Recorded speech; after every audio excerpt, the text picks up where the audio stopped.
Pembelajaran sejarah adalah satu disiplin ilmu yang menceritakan tentang kisah peristiwa di masa lalu, tetapi beda dengan sebuah cerita karena sejarah memuat nilai-nilai ya, nilai-nilai bisa sejarah dalam pemahaman politik, sosial, ekonomi, kultural, bahkan ideologi. Ya, oke, Segoro Yoso, sepengetahuan saya yang pertama adalah bahwa sebuah desa yang berada di Kapanewon Pleret, ya, nama Segoro Yoso sendiri berasal dari sejarah dibangunnya sebuah bendungan besar oleh Sultan Agung Anyokrokusumo. Kemudian Segoro Yoso itu sendiri berarti lautan buatan. Buatan di sini dalam pengertian Yoso di sini adalah tempat ya, tempat belajar ya.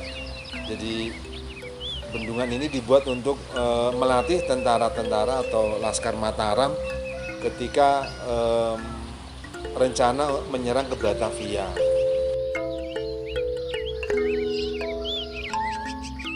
Wilayah Segoro Yoso itu juga pernah menjadi bagian penting dalam peristiwa serangan umum 1 Maret. Jadi wilayah ini menjadi salah satu markas menghubungkan antara para gerilyawan dari Jogja, kemudian tersambung ke Ngoto, dari Ngoto ke Segoro Yoso, dan Segoro Yoso juga menjadi salah satu pintu komunikasi antara gerilyawan dengan Panglima Besar Sudirman yang sedang bergerilya di wilayah selatan.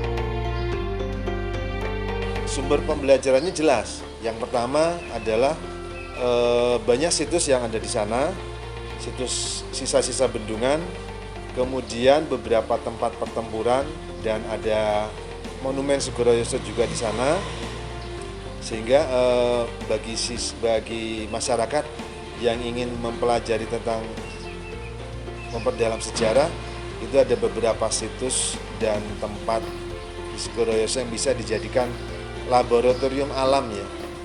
Meskipun sudah banyak hilang itu beberapa bagian.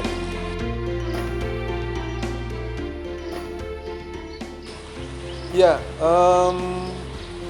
yang jelas adalah bahwa tempat itu bisa menambah kreativitas, bisa menambah inovasi, dan juga bisa memperkaya kita dalam khasanah ilmu ya, dan wawasan ya.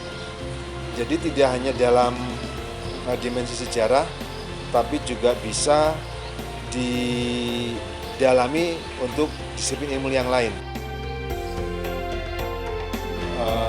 Anak-anak dianjurkan untuk lebih bisa memahami sejarah lokal atau sejarah daerahnya masing-masing. Nah, sehingga diharapkan ketika mereka mengetahui sejarahnya sendiri, sejarahnya daerahnya sendiri, maka diharapkan akan tumbuh satu sikap, satu karakter yang bisa mendukung dalam mengembangkan sikap, mengembangkan ekspresi, mengembangkan eksplorasi mereka masing-masing, sehingga lebih bisa menumbuhkan sikap-sikap patriotisme. Berkaitan dengan sejarah, pesan untuk anak-anak dan generasi muda adalah bahwa ingat dua kata atau dua statement dari dua orang besar. Yang pertama adalah Soekarno. Soekarno menyampaikan bahwa jangan sekali-kali melupakan sejarah. Ya, artinya masa lalu harus dijadikan satu titik untuk melihat kita bahwa negara yang sedang berlangsung ini bukan dibangun secara mudah, tapi dengan darah dan air mata. Yang kedua adalah dari John F. Kennedy. Beliau mengatakan bahwa bangsa yang besar adalah bangsa yang mampu menghargai jasa-jasa pahlawannya. Nah, artinya ini setiap masyarakat, siapapun bangsa di dunia ini harus bisa menghargai, harus tahu sejarah bangsanya, sejarah daerahnya, dan sejarah dirinya sendiri. Di era globalisasi dan kecanggihan teknologi yang futuristik saat ini tidak seharusnya menjadikan generasi milenial lupa akan pentingnya memahami perjalanan sejarah. Sejarah itu menjadi sesuatu penyemangat bagi kita sebagai generasi muda yang tetap berkomitmen untuk mempertahankan NKRI dengan nilai-nilai yang ada. Tentang kegigihan, semangat nasionalisme yang itu tetap harus membara dalam hati kita. Kalau di era dulu, para pahlawan harus berjuang untuk meraih dan mempertahankan NKRI.